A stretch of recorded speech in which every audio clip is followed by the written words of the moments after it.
এক বস্তুবাদী নাস্তিক এক ইমাম সাহেবের নিকট নিজের সন্দেহ পেশ করল।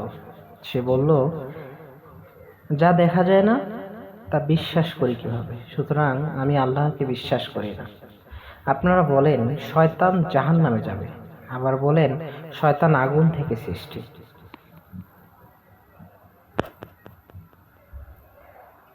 তাহলে আগুনে আগুন শাস্তি বা কষ্ট পাবে কিভাবে?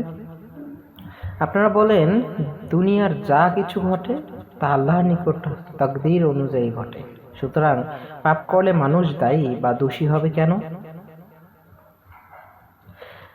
এক বস্তুবাদী নাস্তিক এক ইমাম সাহেবের নিকট নিজের সন্দেহ পেশ করল এবং সে তার সন্দেহের 3টি কারণ ইমাম সাহেবকে জিজ্ঞাসা করলেন।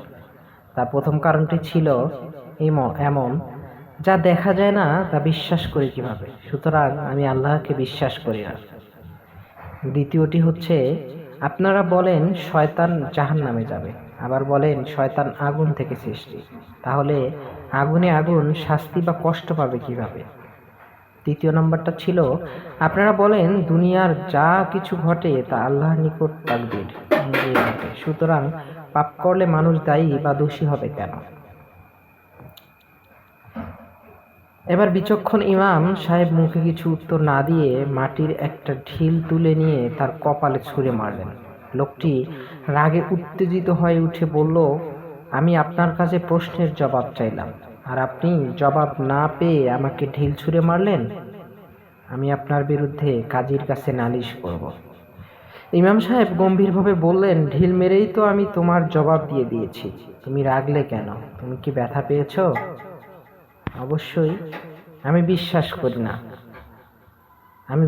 করি না যে তুমি ব্যথা পেয়েছ, কারণ যা দেখা যায় না তা অবিশ্বাস্য। এ কথা তোমারই, তাই না? তাছাড়া তোমার ব্যথা পাওয়ারও তো কথা নয়, কারণ তুমি মাটির সৃষ্টি, আর তোমাকে মাটি ছুঁড়ে মেরেছি, সুতরাং মাটির আঘাতে মাটি তো কষ্ট পায় না,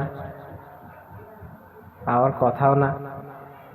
যেমন তুমি বলেছ আগুনের সৃষ্টি শয়তান, আগুন দ্বারা কষ্ট পাবে না। আর আমি তোমাকে মেরেছি বলে কাজীর কাছে নালিশ করবে কেন?